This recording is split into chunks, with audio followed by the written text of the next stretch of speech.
Hare Krishna, yes, thank you. So we start with the prayers.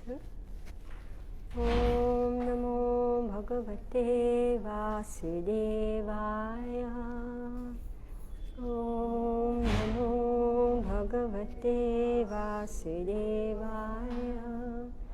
Om Namo Bhagavate Vasudevaya. Narayanam Namaskritya Naram Chaiva Narottamam Devim Saraswatim Vyasam Tato Jayam Udirayat Nashtaprayeshu Abhadreshu Nityam Bhagavata Sevaya Bhagavati Uttama Shloke Bhaktir Bhavati Naishtiki Om Ajnanaatimirandhasya Jnananjana Shalakaya Chakshurunmilitam Yena Tasmai Shri Guruve Namaha Shri Chaitanya Manobhishtam Sthapitam Yena Bhutale Swayam Rupa Kada Mahyam Dadati Swapadantikam Deham Shri Guru Shri Yuta Padakamalam Shri Gurun Vaishnavamscha Shri Rupam Sagrajatam Sahagana Raghunatam Vitam Tam Sajivam Sadvaitam Savadhutam Parijana Sahitam Krishna Chaitanya Devam Shri Radha Krishna Padan Sahagana Lalita Shri Vishakhanvitamscha He Krishna Karuna Sindho Dina Bandhu Jagatpate Gopesha Gopika Kanta Radha Kanta Namastute Tapta Kanchana Gaurangi Radhe Vrindavaneshwari Vrishabhanu Sute Devi Pranamami Hari Priye Vancha Kalpatarubhyascha Kripa Sindhubhya Evacha Patitahanam Pavanebhyo Vaishnavebhyo Namo Namaha Jai Shri Krishna Chaitanya Prabhu Nityananda Shri Advaita Gadadhara Shri Vasadi Gaur Bhakta Vrinda Hare Krishna Krishna Krishna Hare Hare Hare Rama Rama Rama Hare Hare Namo Vishnupadaya Krishna Prasthaya Bhutale Prabhupadati Priya Shri Girirajaya Swamine Suvakta Shastra Vigyaya Dhiridasana Shalini Radha Ras Bihari Vyammakti Vyashatmadayini Namo Vishnupadaya Krishna Prasthaya Bhutale Shrimate Bhakti Vedanta Swaminti Namini Namaste Saraswati Devi Gauravani Pachadini Nirvishesha Shrivadi Paschatadeshatari Mukham Karoti Vachalam Pangum Yangayate Girim Yatri Kripatamaham Bande Shri Guru Dinataranam Hare Krishna. So welcome back to our class. So we are studying the fourth canto of Srimad Bhagavatam. We are on chapter 28. This is Puranjan becomes a woman in the next life. So we are on text 33. Text 33. So we read a very interesting description of how this Puranjan took birth in a female form, and he got married, he or she got married, right? Vaidarbhi. So she was married to this king. What's his name? What does it mean? Malaya Dwaja. We spent so much time discussing that.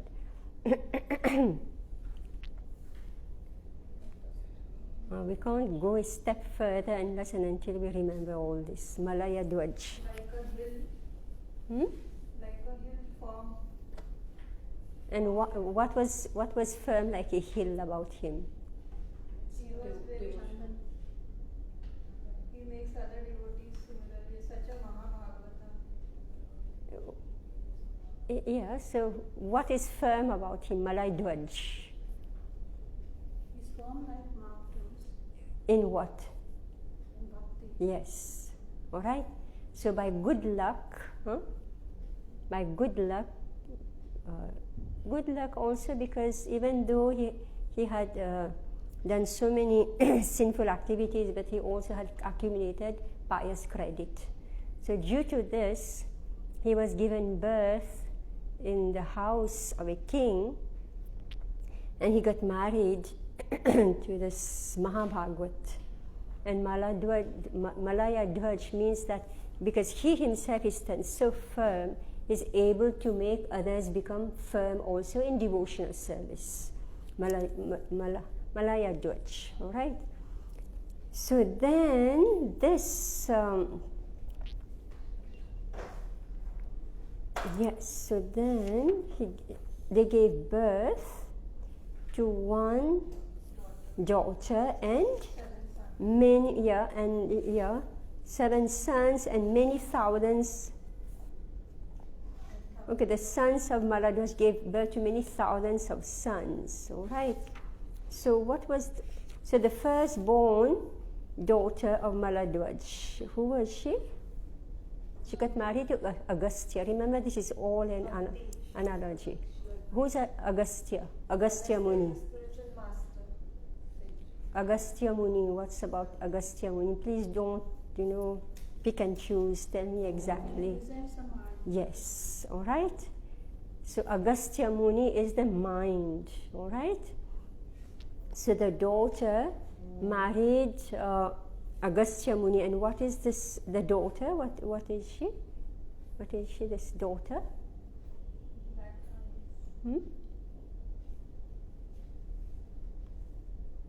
Bhakti. Yes. All right. Yes. Yes. Her eye, Madhira Kshana, I forgot. Ashite Kshanam. Her eyes was black, right? This is the Bhakti Lata. All right. So this Bhakti Lata gave birth to who? Yeah. What does that mean? And Dridha Chuta. Dridha Achuta, right? Firm determination and practicing. Yeah, firm determination and practice and devotional service, and also this is Dridha, whatever Achuta. Infallible, Never falls, yeah. So whoever's on that path of bhakti never falls. And how is this enabled? What is the process of Navda? Sorry? Navda Bhakti Shravanati. Yes. 7 sons. Yeah, the 7 sons. So these 7 sons are the 7 processes of devotional service. Now, how are we made fixed in our devotional service? By following the process by taking initiation from Yes. What's the name? It's Yeah, all right. So this, from her one son was born whose name was Dridhachuta, and from him another son was born whose name was Idvamaha. So what is this Idmavaha? What is it indicating? carries wood for burning for the sacrifice. Meaning? Spiritual mastery. What does that mean? It's the initiation. Initiation and end, and therefore? And then following the Shastri. Yeah, initiation brings something. One who carries wood for burning in the sacrifice when approaches the spiritual master. One who fixes in spiritual devotion. Yeah, and specifically, why are we approaching the Guru? When we take Diksha for something, what is it for? You said it, but I want it, to be very precise. No. For Vedic scriptural injunctions. To follow. For what? To follow. Only that? Only that you follow? That's what Prabhupada is saying there? He also begets children who are for strict followers.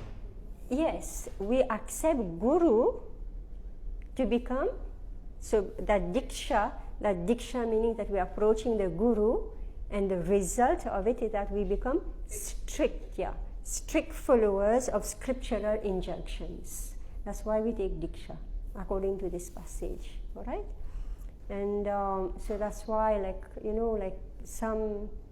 many devotees, they come, but they don't want to take diksha, right? Why? They are not fixed. They are not sure about themselves. Yeah. Yes. Why they don't want to take diksha? There's a reason behind it. They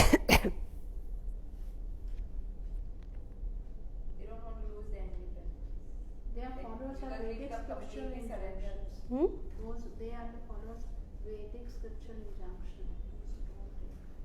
Is it? Is that so? That's why they don't want to take diksha. They don't want to surrender. They don't want to strictly follow the scriptural injunctions, right? That's why they say we don't want a commitment, right? Yes. Yeah, so this is what Prabhupada is explaining in this purport. Thus from Bhakti Lata, the son of Dhritachyuta is born, and from Dhritachyuta, the next son, Idmavaha, is born. The word Idmavaha refers to one who carries wood for burning in a sacrifice when approaching the spiritual master. In our context, what is this?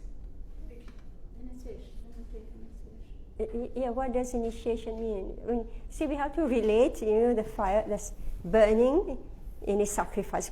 Wood for burning in a sacrifice. So for us, what does that mean? Will that become fixed now? No, I'm asking that firewood, for us, what is it? Mahamudra. Yes, and it is Wow. it's our beads. Right? You're also carrying wood, or not you? Right? You're carrying wood. And you are doing the sacrifice of Sankirtan Yagya, your japa. We should be able to bring it, to our context, because this. So here, this is actually a quotation from the Vedas. This is Mundak Upanishad, I think it is. Tad vikyanartham sa guru eva bhikachet. So the injunction is that it is compulsory. Eva bhigachet. If we want to understand the meaning of knowledge, to get the artha, tat vigyanartham. So meaning, if I have knowledge, I want to be self-realized, and I want to have the true understanding, artha, right, of the Vedic knowledge, then I must, eva bhigachet means I must approach a guru, sagurum. I must approach a guru. Samitpani shrotriyam brahmanishtham. I must approach the guru and carrying this firewood, right, for sacrifice. And what is that sacrifice? It is actually the sitting near the guru and listening to him. So when you approach a guru, I remember how Jipataka Maharaj, then we go to see him, then he say, "What's your question?" All right, say, "What's your question?" I don't know whether he asks now, but he will say, "What's your question? Why have you come to see me? What's your question?" Right? Because you come to a guru to ask a question, not to have his darshan, pay obeisances, and go away, right? It's not for, just like Bhaktisiddhanta Saraswati Thakur said, the deities, you come, is it eye exercise? Oh, Maharaj, I've come to ask for your blessings, right? So this is not serious. So a disciple, an aspiring disciple, so he approaches Guru very seriously.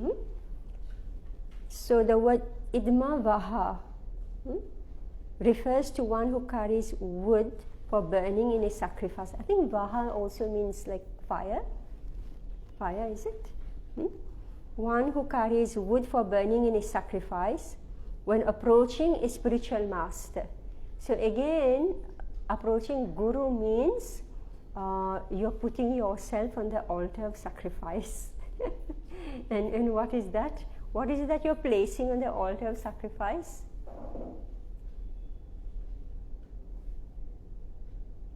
Srila Bhaktisiddhanta tells us, when we approach a guru, what is it that we are placing on the altar of sacrifice? Oneself. What part of oneself? The soul, and that's going to be sacrificed, the soul. Senses. Senses. Our senses, which comes down to what? Yes, our false ego. Yes.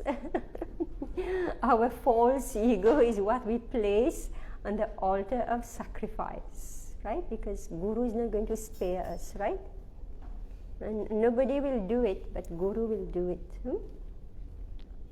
So this is, so we approach a Guru. So when our practice is strong and we don't fall down, then we beget children, all right? We beget children who are strict followers of the Shastric injunction, meaning the outcome of combination of guru and disciple is that we become strict followers of Vedic injunctions. And this is what is in the line of devotional service. Those who are initiated, all right, those who are initiated are strict followers of the Vedic scriptural injunctions.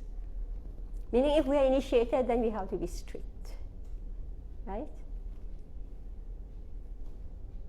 So now, anyway, there is more will come on this topic, It's, but at this point, this is what we have. So text 33, so together.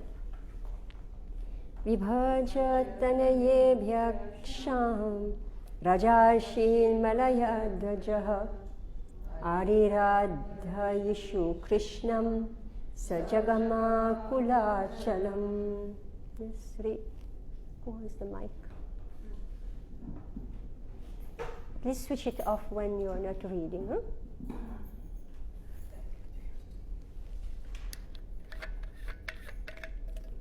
After this, the great saintly king, Malayadhwaja, divided his entire kingdom amongst his sons. Then, in order to worship Lord Krishna with full attention, he went to a solitary place known as Kulachala. Malayadhwaja, the great king, was certainly a Mahabhagavata, topmost devotee. By executing devotional service, he begot many sons and disciples for propagating the Bhakti cult. Shravanam Kirtanam Vishnu. Actually, the entire world should be divided among such disciples. Everyone should be engaged in preaching the cult of Krishna consciousness. In other words, when disciples are grown up and are able to preach, the spiritual master should retire and sit down in a solitary place to write and execute Nirjana Bhajana. This means sitting silently in a solitary place and executing devotional service. This Nirjana Bhajana, which is a silent worship of the Supreme Lord, is not possible for a neophyte devotee. Srila Bhaktisiddhanta Saraswati Thakur never advised a neophyte devotee to go to a solitary place to engage in devotional service. Indeed, he has written a song in this connection. Dushta mana tumi kisheda vaishnava pratistara tare nirajanera ghare Tavahari Nama Kevala Kaitava. My dear mind, what kind of a devotee are you? Simply for cheap adoration, you sit in a solitary place and pretend to chant the Hare Krishna Mahamantra. But this is all cheating. Thus, Bhaktisiddhanta Saraswati Thakur advocates that every devotee, under the guidance of an expert spiritual master, preach the Bhakti cult, Krishna consciousness all over the world. Only when one is mature can he sit in a solitary place and retire from preaching all over the world. Following this example, the devotees of the International Society for Krishna Consciousness now render service as preachers in various parts of the world. Now they can allow the spiritual master to retire from active preaching work. In the last stage of the spiritual master's life, the devotee of the spiritual master should take preaching activities in their own hands. In this way, the spiritual master can sit down in a solitary place and render nirjana bhajan. Yes, so this is about retiring from preaching, right? So Prabhupada is saying that actually Prabhupada wanted to retire from preaching, but he could never do it. He preached till the last moment. But Prabhupada is saying that once, and actually Prabhupada did, and then after 10 years he just left, right? And he was supremely successful, because even though they were youngsters, you could say, right? But because they had imbibed Prabhupada's mood and his mission, so they spread the movement. So this nirjana bhajan, meaning sitting silently in a solitary place and executing devotional service. We're going to read the next section about this, how the king is doing it. So this is not possible for a neophyte devotee. So therefore we are in satsanga. So what should the neophyte devotee do?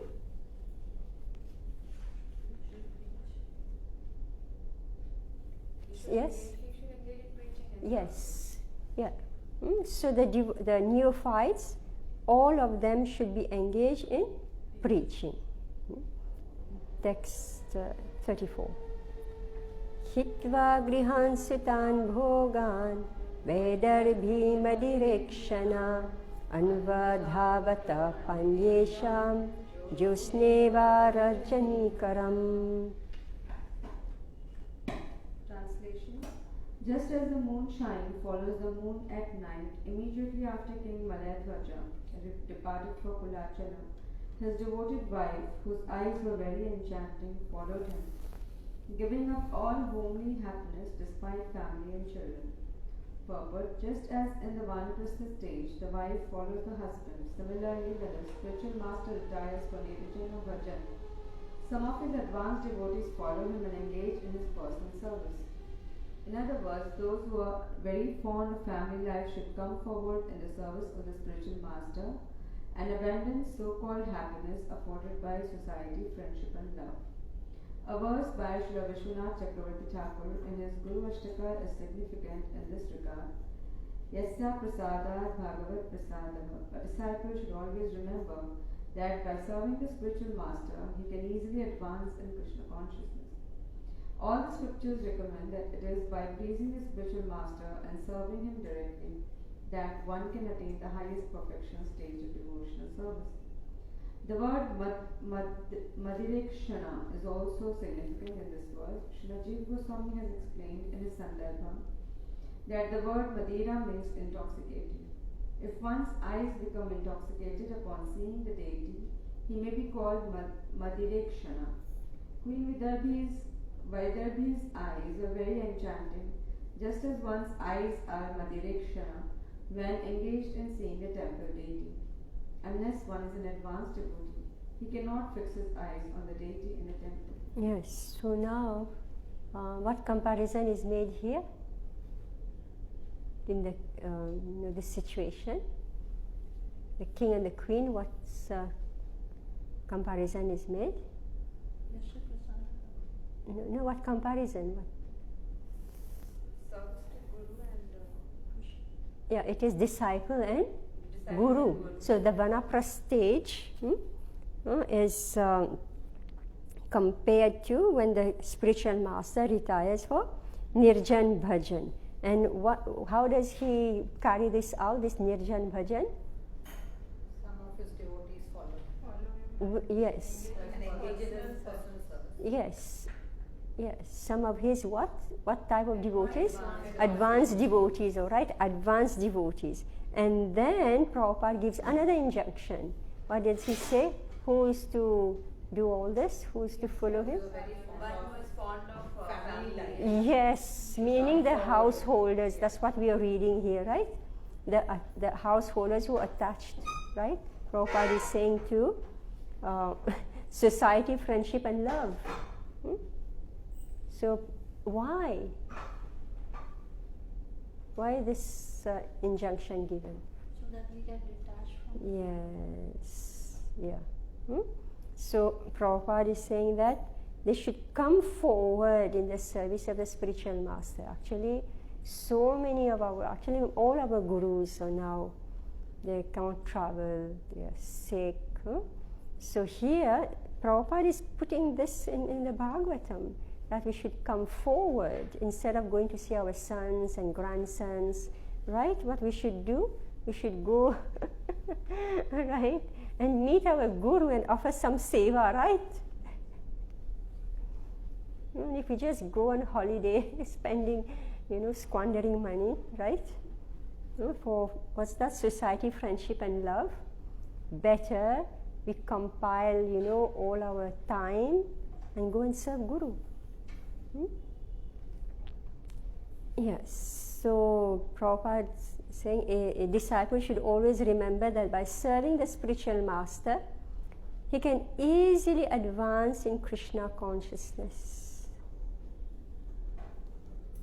All the scriptures recommend that it is by pleasing the spiritual master and serving him directly that one can attain the highest perfectional stage of devotional service. Yasya prasadat bhagavat prasada. So here Prabhupada is saying by serving him directly, one can attain the highest perfectional stage of devotional service. Right? He's not saying indirectly, right? He's not saying according to our own plans. Right? Say directly, very straight, this purport. Because the wife, just as the moon shine, follow the moon at night. Right? The moon is there, right? Immediately you say, what's the moon? It means moonshine is with the moon. Immediately after King Malayadhwaj departed for Kulachala, his devoted wife, whose eyes were very enchanting, followed him, giving up all homely happiness, despite family and children. Meaning that she didn't think, no, I have my children at home, right? I have my family at home, I'll stay comfortably with them. No. Why was she able to do this? Because she was devoted. Yes, and what word is used? Yeah, Madhirekshana. What does that mean? With what? Yes. Yes, whose eyes, ikshana means eyes, right? Madire means intoxicated. If one's eyes become intoxicated upon seeing the deity, he may be called Madhirekshana. Such a beautiful name. You have a daughter, anybody's given birth to a daughter, you can give this name, Madhirekshana, meaning that person will become mad after Krishna.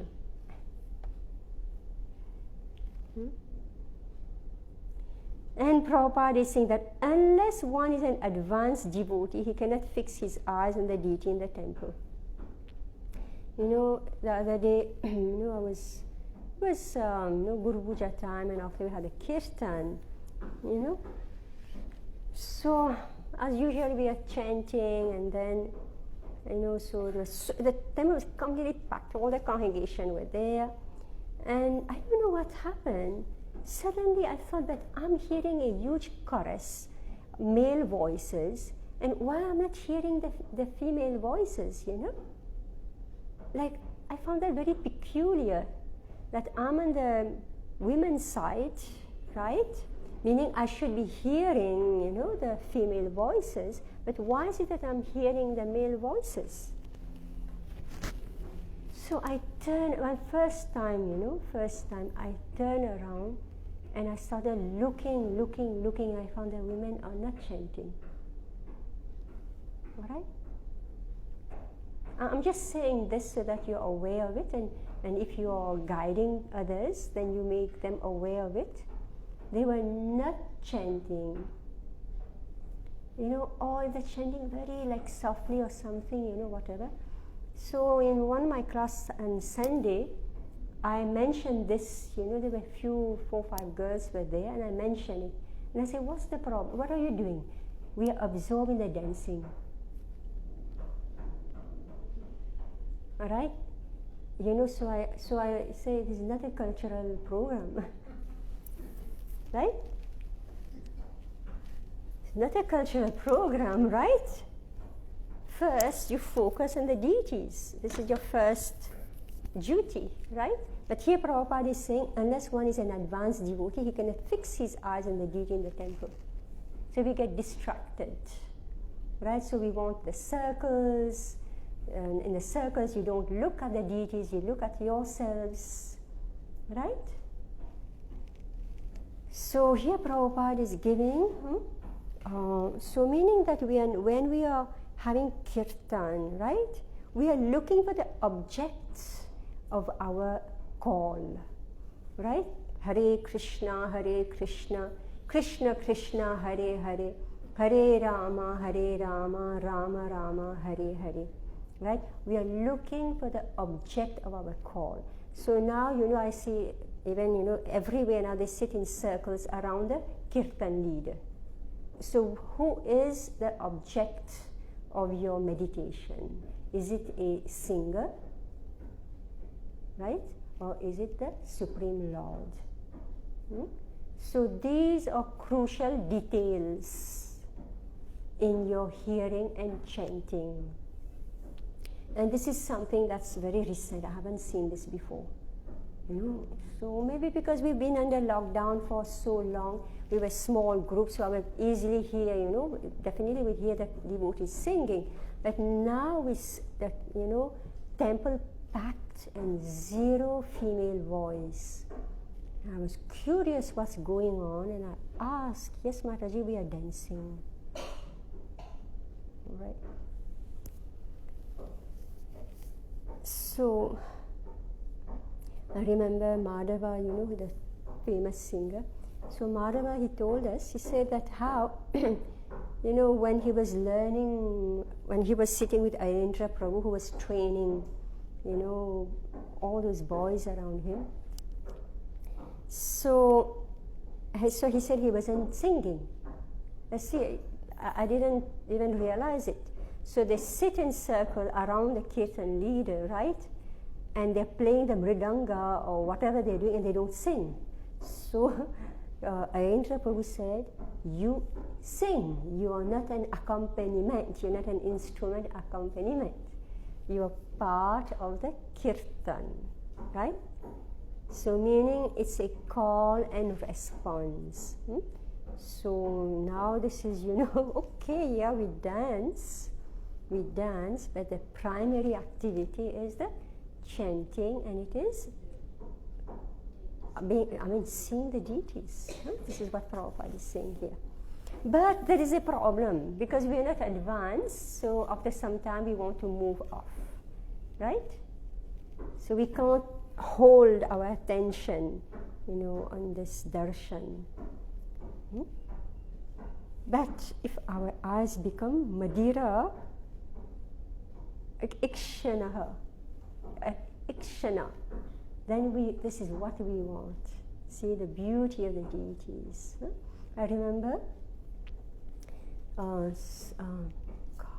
Sarup Damodar Maharaj. So how will he call all this kirtan, the dance? See the Ras Leela, right? We call this the Ras Leela. So this chanting and hearing is actually the Ras Leela. So first we can meditate on Radha Ras Bihari, right?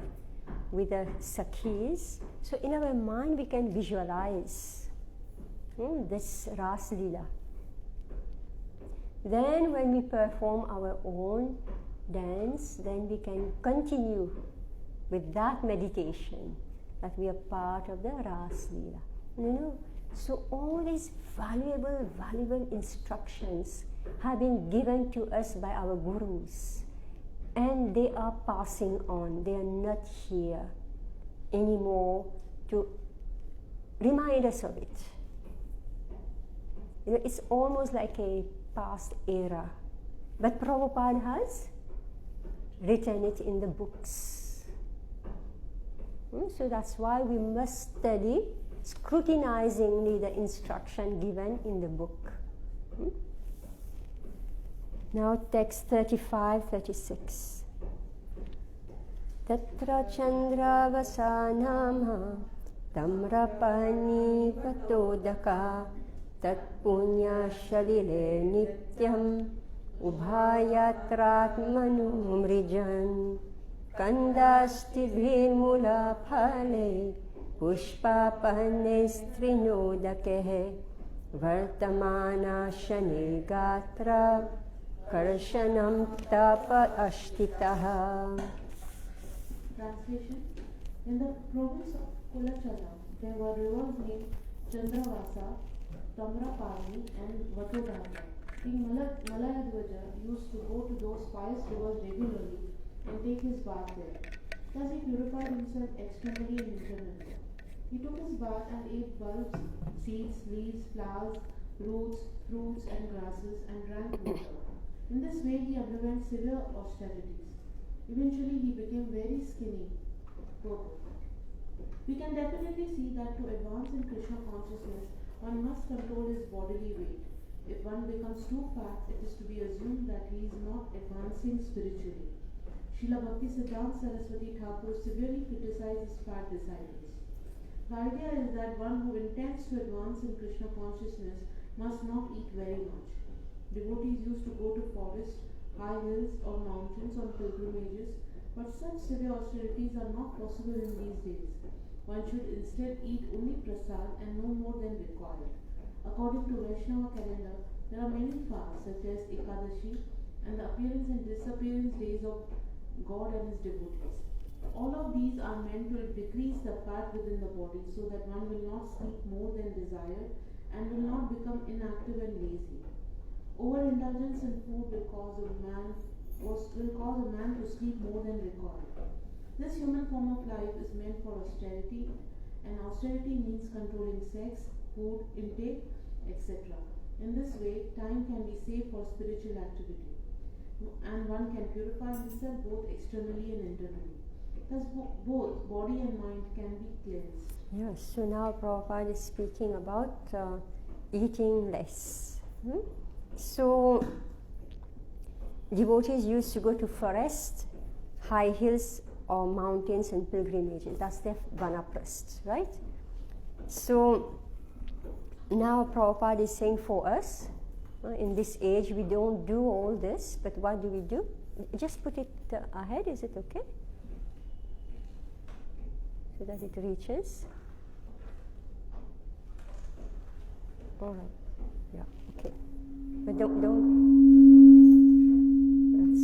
Story will start. Okay. Yeah. So instead of going to forests, hills, and mountains, I think Lalita Mataji, you can tell us about this, right? The Kerala, you have to climb all those mountains. What's that? Sabrimala, right? So many, this is like a feat. Go on hills and mountains. So they had their purpose in previous ages. Go to Kulachala, or to go to the Himalayas, right? So here what should we do in our context? What should we do? We should eat only prasadam. Yes, that's our austerity, to eat only prasadam, and then what? Yes, only as much as required, and then what more? Fast according to Ekadashi. Yes, we may keep the Ekadashi fast, and yes, Janmashtami, Gaur Punima, Nrsimhadev Chaturdashi, everything we must observe. All right? So that will keep the body slim, right? Control bodily weight. And why should bodily weight be controlled, according to what Prabhupada is saying here? So that I will not sleep more than Yes, if there is too much fat, then we tend to become lazy and we sleep more than required. It's not that we don't sleep, but we sleep more than required. And if you don't have to cook, luxuriously, then you save time, right? In 1 hour, your cooking is done. Otherwise, 3 hours, you're still slogging in the kitchen, right? Yeah, so this is the stage of Vanaprastha. So, this is what happens here. Okay, text 37.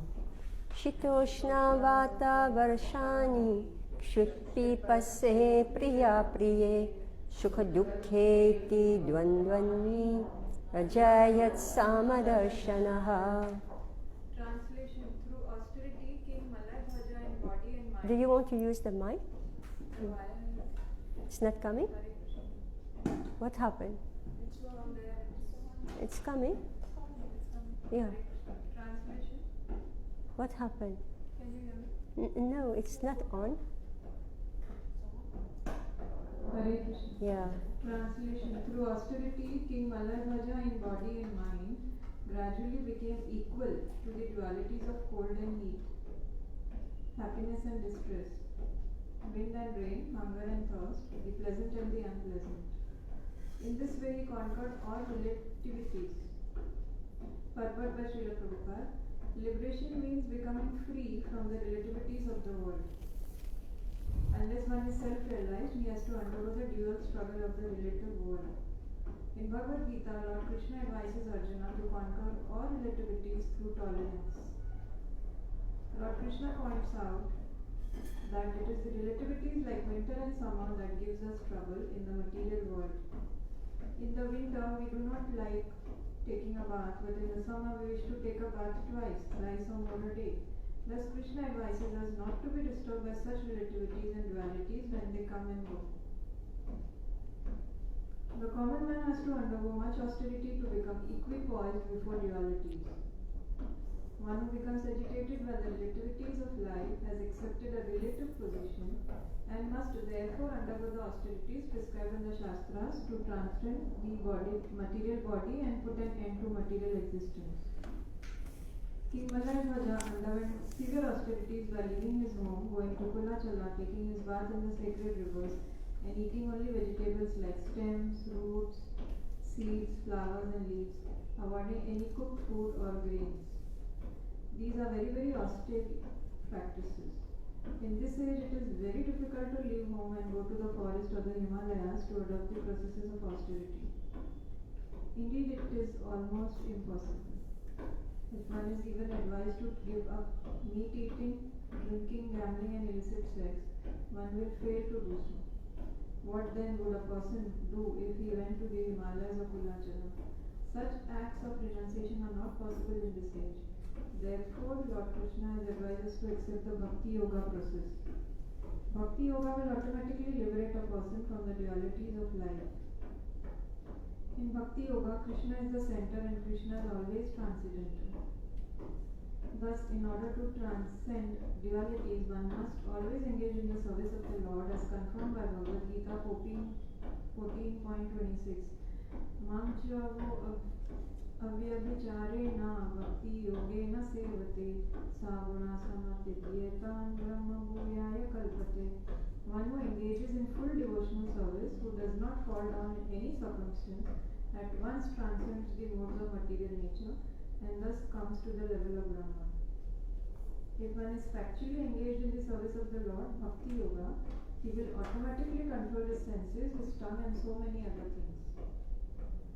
Once engaged in the Bhakti Yoga process with all sincerity, one will have no chance of falling down. Even if one falls down, there is no loss. One's devotional activities may be stunned or choked for the time being, but as soon as there is another chance, the practitioner begins from the point where he left off. Okay, so this is about raw food. Today they speak, right? It's like a fashion, right? So this is meant when you are in Vanaprastha stage and you go to the forest and there's no fire, right? There's no fire, no cooking. So what do you eat? Stems, roots, seeds, flowers and leaves. I don't know what's all this. What do you find in the forest that's edible? So that's why they become slim and skinny, right? Because there's no cooked food. But Prabhupada is saying that you tell people no meat eating, no intoxication, no gambling, no illicit sex. They are not ready to do that. How will they live forever on raw food, right? It's not possible. So therefore, so it's good they are doing acts of renunciation, when they are eating raw, right? Yes, I hope they don't fall sick from it. So bhakti yoga will automatically liberate a person from the dualities of life. Why? How? How does bhakti yoga liberate one from the dualities of life? Because remember that King Maladhwaja, and followed by his wife, are practicing all this austerity. What for? To transcend the moha material, to rise above the duality. Yes. Which dualities? Heat and cold, happiness and distress, summer and winter. Yes. And how is this done? First charity. Yes. Practicing the control of mind and senses. Yes. And what Prabhupada says more? Through Bhakti Yoga, by No. realizing Krishna is in the center and serving Krishna. Yeah. Before engaging in service of Krishna, there's something that Prabhupada Krishna is says. the center and Krishna is always transcendental. Thus, in order to transcend dualities, one must always engage in the service. Accepting the process of Bhakti Yoga. Yes, and I'm just speaking about the first section, right? Prabhupada explains, what should we do about these dualities and relativities? Tolerate. All right? We must tolerate. I just heard one lecture by Radhanath Maharaj. So he's saying that how, I don't know where he was before, he said it was -0 degrees, and he come in. So at one end of the airport it was -0 degrees, he come out on the other airport it was 40 degrees. And then he said where he is now it's 45 degrees. So can you imagine what it is, right? So he said that we have to tolerate these extreme climates, and then he says we have to tolerate the climate, and we also have to tolerate what other people do with their lives, because all this causes so much pain to us, especially we feel responsible for others. So here there's happiness and distress, pleasant and unpleasant, right? So we have to, because these are dualities, they're not real, they're not at all real, these are dualities. So the way to overcome these dualities for the common man is given here, that we should retire, take vanapras, eat only stems, roots, etc. Right? Go in solitary bhajan, right? Then Prabhupada is saying, but in Kali Yuga, in this age, we cannot do so. What will the common man do? Then we do Bhakti Yoga. And why does Bhakti Yoga work? Because Lord Krishna is transcendental.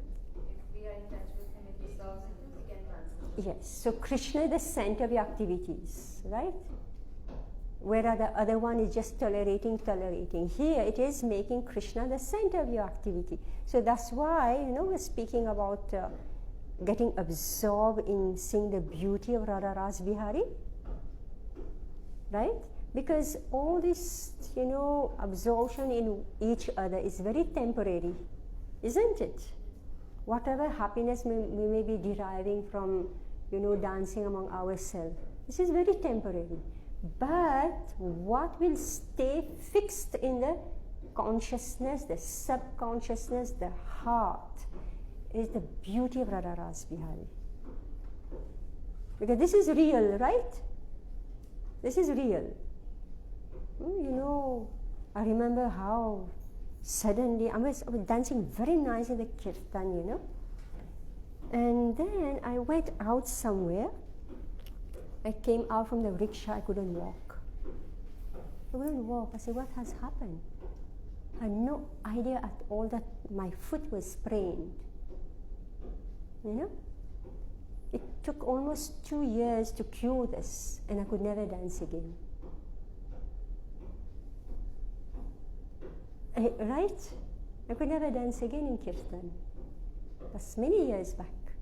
Then I thought that 25 years I was allowed to chant and dance very nicely, but one day Krishna says, no more.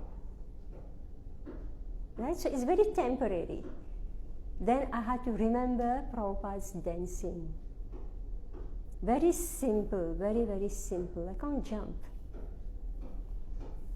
So it's very temporary, right? But what's the attraction? It is the kirtan and it is Radha Ras Bihari, that, this vision, the beauty of Radha Ras Bihari. So Krishna is the center. So that effort needs to be made to make Krishna the center of our life, of our sight. Madirekshana, right? Our sight. So Prabhupada says two things about how we can be successful in transcending the moods. What did he say? Who will succeed? One who controls his senses and tongue. One who tolerates. First thing is we have to tolerate. You read again the paragraph, the last paragraph.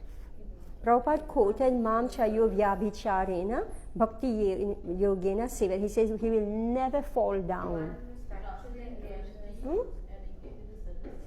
What is it, Anita? One who engaged in transcendent dualities. Sorry? One who, thus in order to transcend dualities, we must always engage in the service of the Lord. Yes. One who is engaged in Bhakti Yoga process with all sincerity. Yeah, yes. It's amazing how you like to miss out important words. Control his senses. Important words. There are two things. One is he will not fall down, even if he does. No. I'm speaking who will not. Yeah. Yes. Prabhupada has written very carefully. Do you know how he wrote? You read Prabhupada Lilamrita, you hear his disciples also. He dictated. He was dictating the purports, all right? He will dictate, he'll stop and silence. Then again he dictate and silence. And so the disciples said, why do you do this? Because I have to think. All right? So meaning that each and every word of the purport, Prabhupada has carefully thought about it, then it is there. So we cannot miss a single word. So that's why I asked, what are the two qualifications so that we do not fall down from the path of devotional service? So one is what? Factually. Meaning we are not pretending to practice devotional service. Right? Factually. No niyamagraha. Factually, right? And the second one is, you said it all. Qualification, not to fall down. Sincerity. I'm asking a specific question. What are the qualifications that you won't fall down? Number one, devotional service has to be factual, meaning real, not show. Right? And second, it should be practiced with all sincerity. And we will find out this is how Puranjani, she achieved perfection. Right? We already saw she's in disadvantage, all right? But she achieved perfection. Why? Even though inferior, right? But because she factually and with own sincerity, she engaged in devotional service. So Prabhupada said there's no chance to fall down. And then Prabhupada makes another point. What is that point? So then the other thing about how is devotional service practiced? It's practiced with your senses, practice with using the senses. And when we use the senses, what is the automatic result? When we use the tongue, etc. in devotional service, what is the result?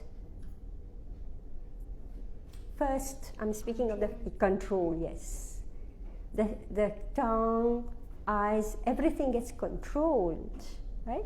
So again, we're saying when we absorb in seeing the beauty of Radha Ras Bihari, we wouldn't want to watch movies, right? Because movies, we want to see the beautiful bodies of handsome and beautiful men and women, right? How they are decorated. right? So when the eyes are so much absorbed in seeing the beauty of the deities, then doesn't want to look at ordinary dolls, right? Heroes and heroines. So meaning that the eyes, the tongue are automatically controlled. This is all nectar of devotion here, whatever Prabhupada is describing. Yes, so what happens? So first thing Prabhupada said, there's no chance of falling down. But if somehow it happens that one falls down, what will be the what next? Why there is no loss? Because you start from very Yes.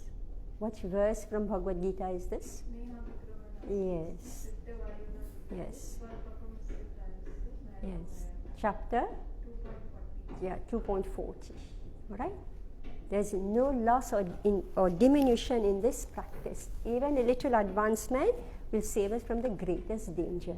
Right? But as soon as there is another chance, so here, do this. Once devotional service activities may be stunned or choked for the time being.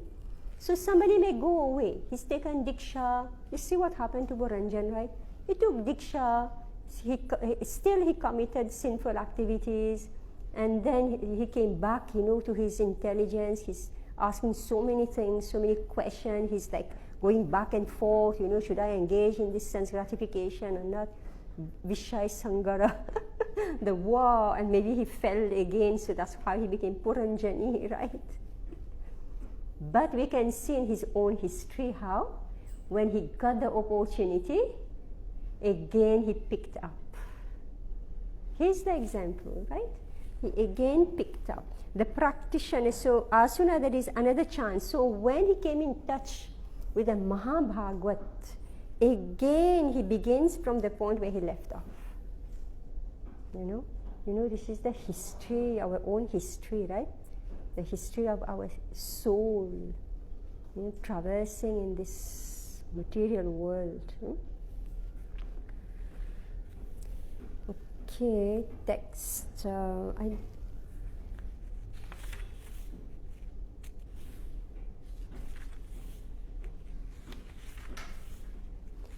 See, this canto is full of philosophy, and I have no choice. It's no use, covering story, and then you don't get the, the real meaning. So is it okay I go slowly? Anyway, I think 8th canto is only stories, 9th canto is very fast. But these cantos are very, too much. I read everything, then I had to stop reading because they're full of purports. And again, Prabhupada will repeat the same thing. Again and again, the same question will be asked. Somebody asked the question whether after hearing Narad Muni, whether the king Prachibar Hishat, did he had a change of mind? Well, what happened is that he still doubted. He said, I didn't understand anything that you told me. In the next chapter, he said, yes, you told me so many, but I didn't understand anything. Again, Guru is repeating, tell the whole story of this Puranjana. Alright? And then again he says, but my Acharya said like this. You're saying something different, but my Acharyas taught something else. Again doubt. Again another story. Right? That's us, right? And then finally Narad Muni gave the final instruction, and then he invited him, come to my Siddhaloka. Come to my Siddhaloka. And then, okay, the king, he gave up family life, and he did what is prescribed here. See how many chapters it took.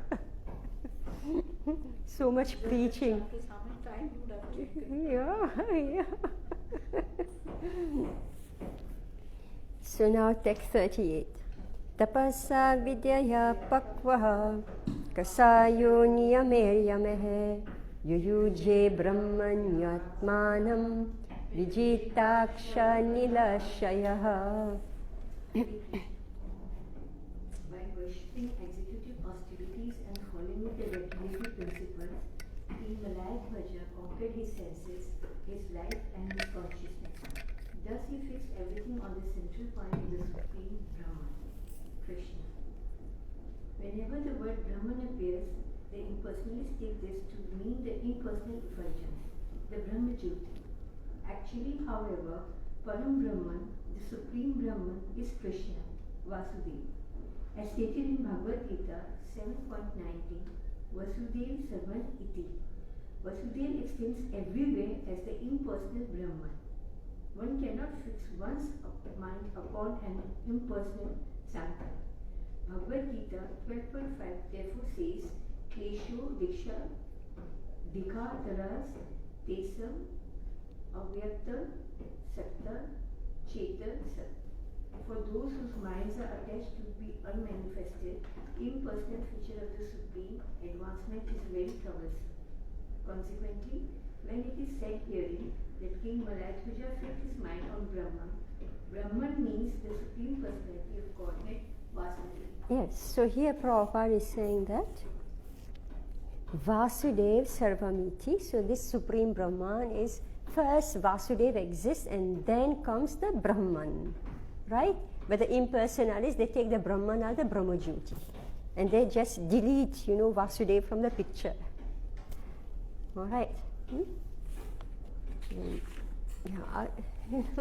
Just one thing came to my mind that, the last 2 years when we were, on the Zoom, I was racing.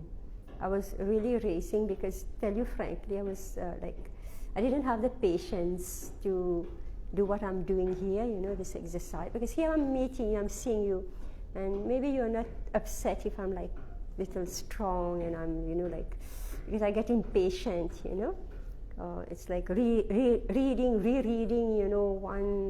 one sentence. So I guess that's why we managed to get through a lot of chapters.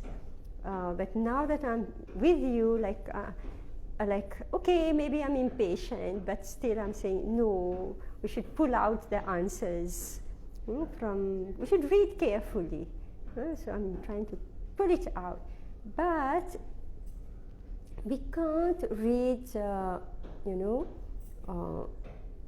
just superficially. And please do prepare before you come for the class. That will make it much easier than it's like a one time. See what's happening? Why I'm picking the points? Because I have read before, and these are points that I noticed and I noted, But if it's your first time reading or your first time hearing, you can't get it. So I would request that all of you read the sections, take pen and paper, then we can go faster. So that would be a good exercise for everybody, because then immediately you will tell me the answers. Especially this qualification for practicing bhakti.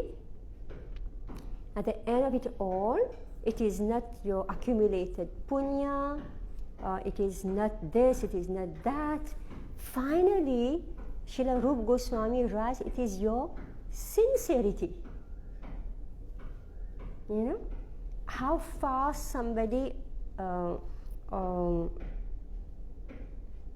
advances on the path of devotional service is how sincere you are.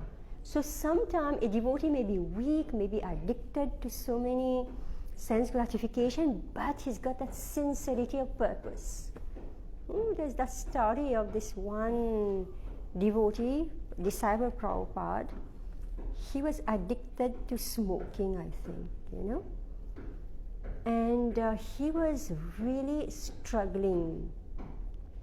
He was struggling, to be a devotee. So Prabhupada said that this sincerity is struggling for Krishna, right? So meaning the bad habit is there, but he's struggling for Krishna. And of course, our struggle has to be intelligent. If I struggle alone, if I don't study the books and I don't chant, I just struggle by myself with my anartha, how will I progress? So sincerity is shown by satsanga. Right? Yeah, by satsanga. That is how you manifest your, meaning a satsanga tyagat. It's not possible to keep, this is the symptom of a devotee, right? A Vaishnava. This is Sri Chaitanya Mahaprabhu's definition of who's a Vaishnava. A Vaishnava is somebody who does a satsanga tyagat. So if somebody thinks they are going to hold on to a satsanga, at the same time they will be in satsanga, who will be stronger? As it is, we are already lured by Maya, right? So we can understand between this tug of war, we can easily understand who will come out victorious, right? So sincerity, so that's why factually engage in devotional service and sincerity. All right, so where are we now? Text 39, okay. Aste sthanori vaikatra divyam varsha satam sthiraha vasudeve bhagavati nanyad vedodaham ratim. Translation. In this way, he stayed immovable in one place for 100 years by the calculation of the demigods. After this time, he developed pure devotional attraction for Krishna, the Supreme Personality of Godhead, and remained fixed in the position. Purport. Vaunama janmanam ante Yanaman mama prapadete Vasudevaya sarvanam iti sa mamata mahatma sudarlabha. After many births and deaths, he who is actually in knowledge surrenders unto me, knowing me to be the cause of all causes and all that is. Such a great soul is very rare. Bhagavad Gita 7.19. Vasudeva, the Supreme Personality of God and Krishna, is everything, and one who knows this is the greatest of all transcendentalists. It is stated in Bhagavad Gita that one realizes this after many, many births. This is also confirmed in this verse with the words Devyam Varsha Satam, 100 years according to the calculation of the demigods. According to the calculations of the demigod, one day, 12 hours is equal to 6 months on earth. 100 years of the demigods would equal 36,000 earth years. Thus King Maladwaja executed austerities and penances for the 36,000 years. After this time, he became fixed in the devotional service of the Lord. To live on earth for so many years, one has to take birth many times. This confirms the conclusion of Krishna.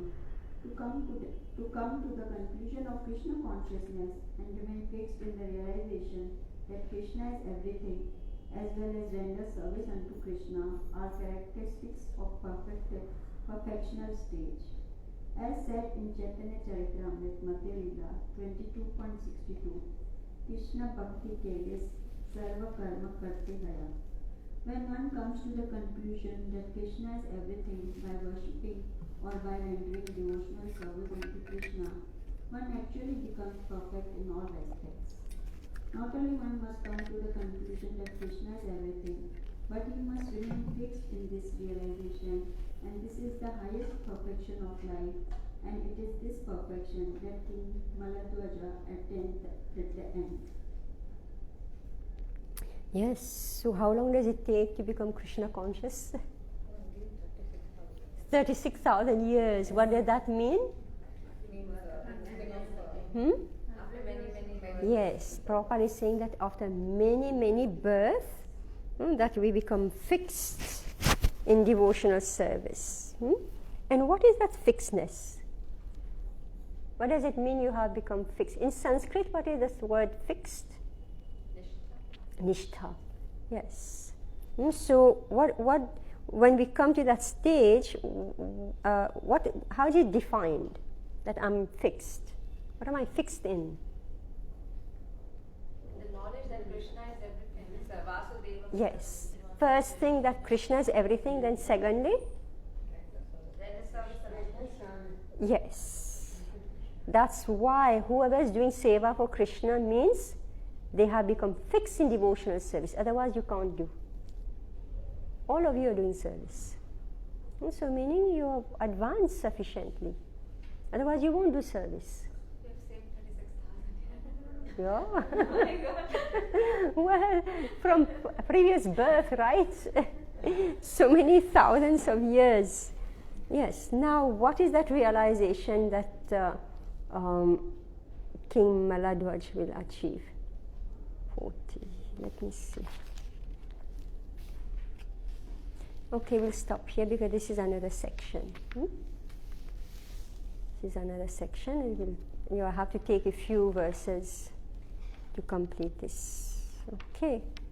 So next week we'll continue from there, but you read so that you know what he achieves upon what the realization. First thing, liberation. What is liberation according to what we read? Transcending the duality. Yes. Liberation means the ability to transcend the dualities. What dualities? Happiness, distress, heat, cold. Yeah, all the relativities, all right? So this is liberation. And I heard Radhanath Maharaj says, and also what others do with their lives.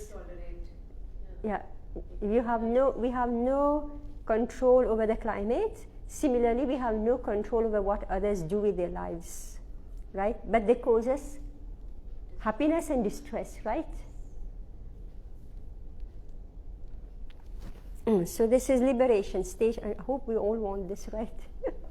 Liberation. The first stage. And then the second stage is what?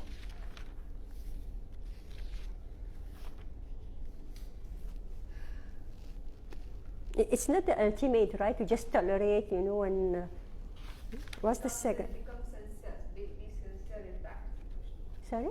Be sincere in practice. No, that's the practice. That's the result of the practice of devotion. Service, we become liberated. And then what will be the next result? One achieves pure devotion. Yes. After this time, he developed pure devotional attraction for Krishna, the Supreme Person of Godhead, and remained fixed in that position. So he became attracted. So unless and until we are liberated, right, we can't become attracted to Krishna. So devotional service starts after liberation. Bhakti actually starts after liberation. But what is the process to become liberated? Now we can learn 9 process. Yes. You're able to follow this? Yes. Meaning the process that we are following is Bhakti Yoga. What process is that the king following? Ashtanga, austerity. Yeah, austerities, right? He's following that process. Renunciation. Yes. All right. This is his process. And Prabhupada is saying, follow Bhakti Yoga, you will achieve the same things. So we are our method. So please don't forget this. The yoga process makes us come to the point of liberation, and we continue with the same, and we become attracted to Krishna. This is Shraddha to Prema. So Nishtha is the point of liberation, correct. Yes. Nishtha is the point of liberation, and from there we go further. What's the next stage? Ruchi. Yeah, Ruchi. Attraction for Krishna is what? Attraction for Krishna is which stage? In Sanskrit? You said it? Ruchi, yes. Yeah. Attraction for Krishna is Ruchi. And then what's the next stage? What is Asakti? Yes. Cannot live without Krishna, attachment. And then beyond that is Bhav. What is Bhav?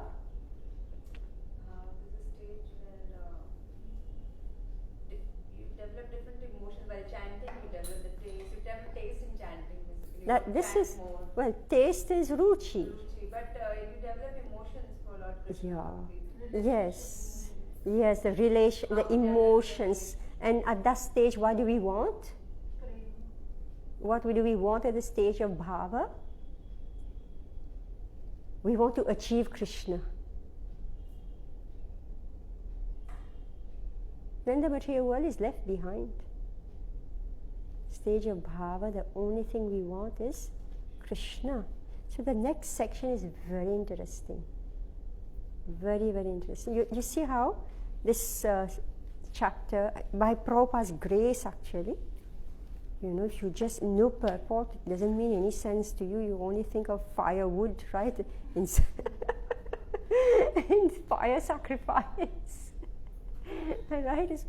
Believe me, I struggle with all that. Reading the Upanishad, I'm going to make head or tail. What's that firewood? How does it, you know, apply to me?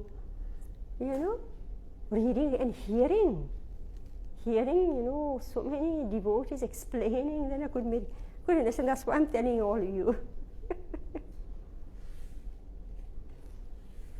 Okay, the language, see, at the end of the day, this is secret knowledge, right?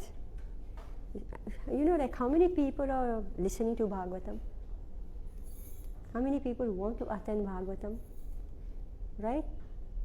And usually that's why Vachak, what do? They choose what is attractive, right? They don't focus on all this.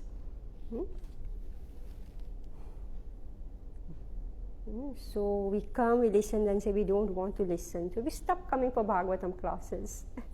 We don't want to hear the truth. So this is secret knowledge. It is not meant for the general masses.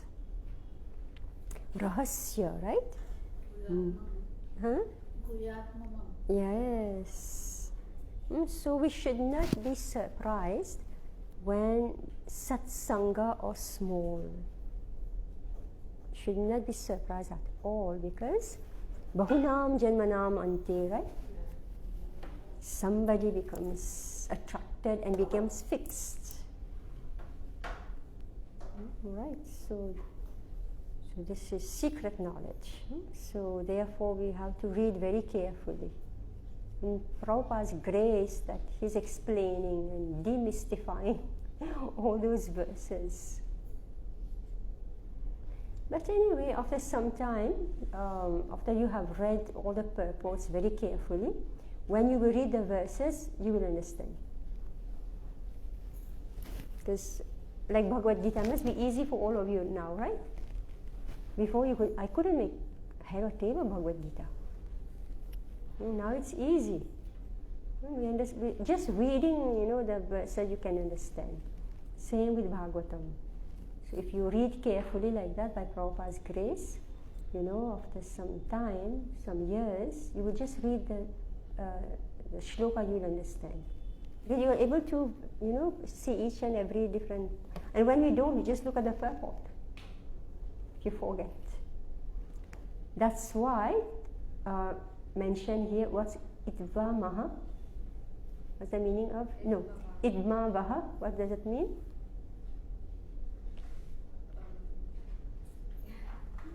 I forgot, huh? Idma vaha is following the injunctions.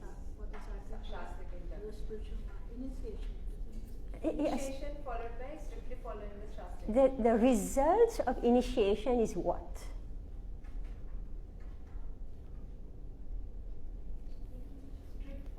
Yes, the result of initiation is strict. We become strict followers of the Vedic scriptures. Why? The Vedic injunctions. Why?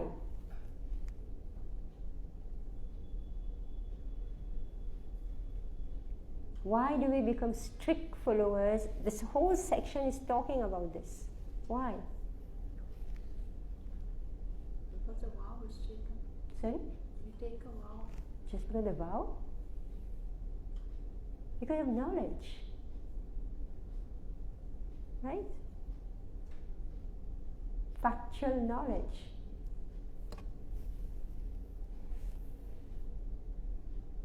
And so don't forget that initiation, you know, it's just like a formality, it's a ritual. The result of initiation is that we become strict followers of Vedic injunction. And why would anybody become a strict follower of Vedic injunction? Why? Because of knowledge. All right. Okay, so thank you very much. Hare Krishna. Chaturpadarugascha kripasindhu evacha patitanam pavanebhyo vaishnavebhyo namo namaha. Hare Krishna.